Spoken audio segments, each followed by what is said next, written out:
إن شاء الله النهاردة أنا هاخدكم في جولة في معرض الترامولي، والمعرض ده من أقدم المعارض الموجودة في القاهرة بالنسبة للأساس. المعرض كلاسيك جدا، وإن شاء الله هيصحبنا في الجولة دي النهاردة أستاذ عادل ميشيل. وعايزين بقى نتعرف، بس الأول ناخد نبذة عن المعرض كده سريعا من حضرتك. شرفتيني وأنستيني ونورتيني في المعرض، وإحنا متميزين بالمعرض بتاعنا اللي هي الستيل بأنواعه وكل منتجاته القديم والحديث الجديد. اتفضلي. إن شاء الله.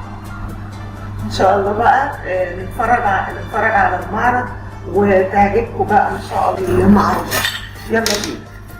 وأول سفرة شفناها في المعرض كانت سفرة اسمها سفرة الشبنديل. اسمها غريب شوية، لكن هي متميزة بأن رجولها شبه رجول الأسد. السفرة دي بتتكون من 8 كراسي، وبتتكون من بوفيه و2 دونسوار.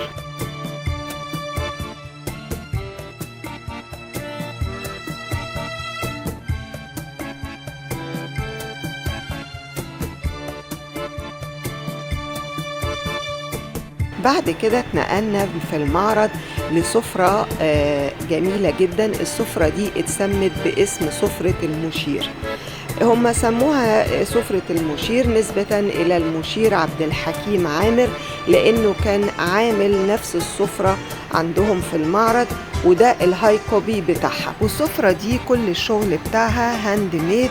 الترابيزة والبوفيه الاتنين شغلهم هاند ميد. ده غير ان الخشب بتاعها زان احمر روماني. ده غير ان البوفيه بتاعها شكله شيك جدا ومتميز في الشكل. طبعا زي ما احنا شايفين السفرة مكونة من 8 كراسي، وده البوفيه بتاعها.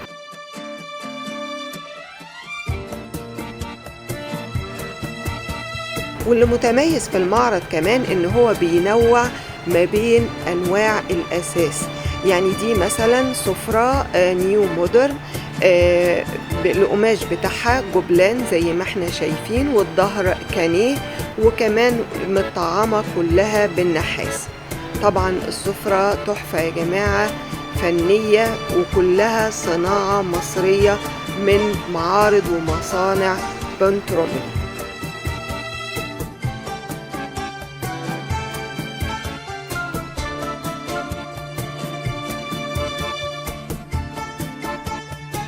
ودلوقتي بقى داخلين على الصالونات.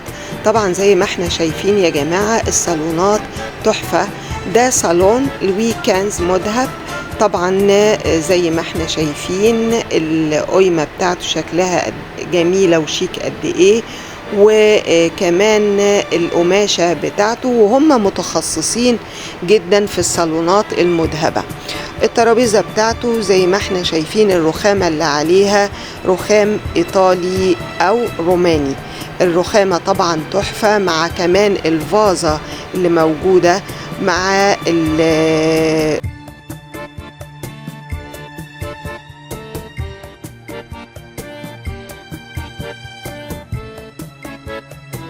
وكمان ده دولاب فضية. ممكن لو حبيتي تاخديه مع الصالون او من غير الصالون تاخديه كقطعة فنية، ده برضو لوحده. في كمان منه دولاب تاني اهوت، شكل تاني برضو مختلف في القيمة عنه. وفي كمان شكل تاني من دولاب الفضية بلون بني ونحاس كده، برضو ده بيتاخد كقطعة فنية بتتحط كده لوحدها.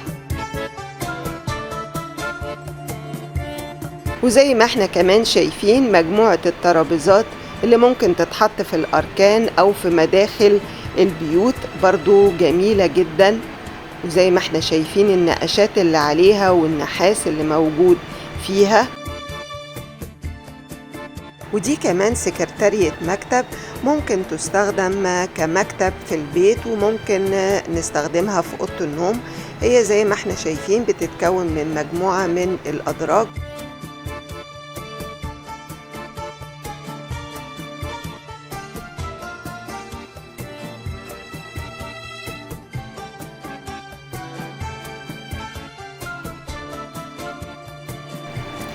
وده كمان بوفيه مستقل كده ممكن نحطه في الريسبشن وعليه مجموعة من التحف. البوفيه ده كل شغله هاند ميد زي ما احنا شايفين.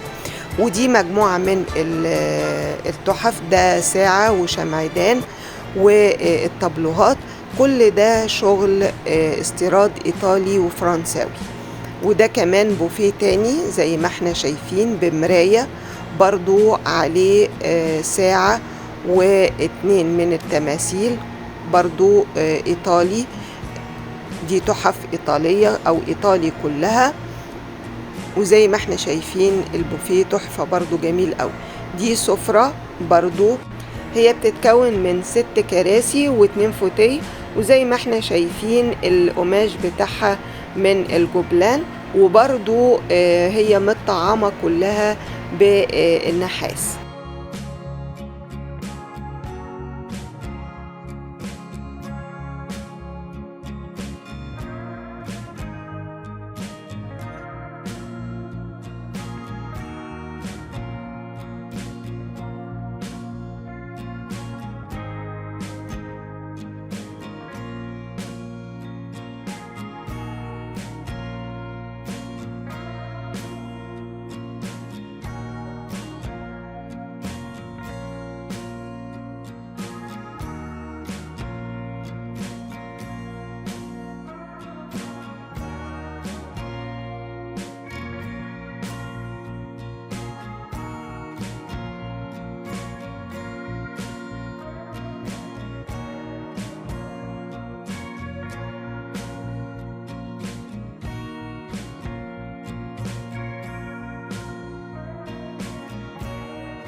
وده كمان نوع من انواع الصالونات، ده صالون كانيه، ده كنبة و2 فوتيه وترابيزة زي ما احنا شايفين. ده ممكن يتعمل كركنة في البيت او يتحط في مدخل البيت.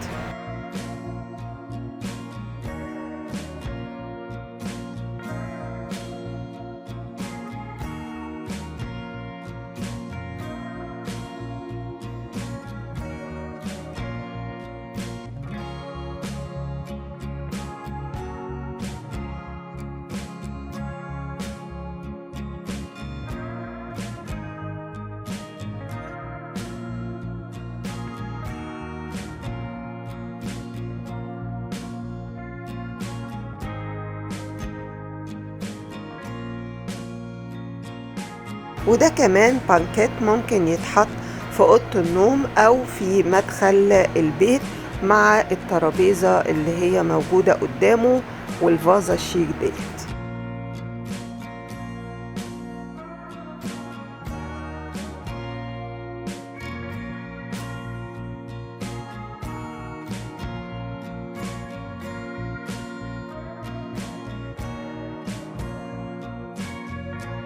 وهاخدكم بقى عند بنتريمولي لتحفة الأساس صالون عصمت خليل.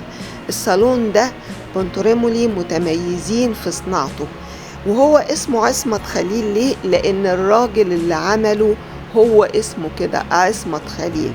وتميز الصالون وبيتميز الصالون ده بأن هو كنبة و4 فوتيه، وأن هو القماش بتاعه كله من الجبلان، وهو طبعا مذهب زي ما احنا شايفين.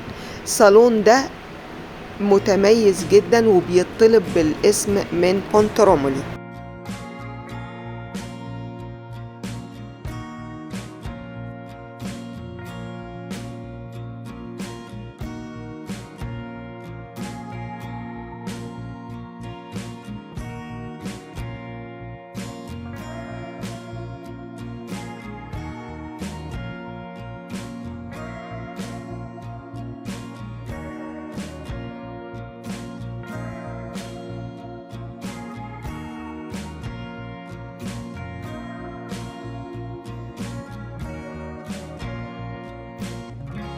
هما كمان بيتميزوا بالكونسول المذهب اللي ممكن يتحط في مدخل الشقة أو في مدخل المنزل زي ما احنا شايفين، وعليه كمان الفازة الشيك ديت، والفازات دي إيطالي. وده بقى كان مفاجأة المعرض لما عرفنا حكاية الكرسي دوت. ده كرسي الماريوت، وسألنا الأستاذ عادل عن كرسي الماريوت ده، قال لنا إن بونترومولي عامله لفندق الماريوت، بس في كرسي واحد عند بونترومولي وكرسي تاني موجود في الفندق، والكرسي ده مش للبيع، هم حاطينه كتحفة كده في المعرض. واللوحة دي لوحة أثرية قديمة جابوها من اليونان تقريبا، وتم ترميمها وحطوها كقطعة ديكور فريدة في المعرض. وفي المعرض يوجد كتيب شارح تفاصيل اللوحة بالظبط.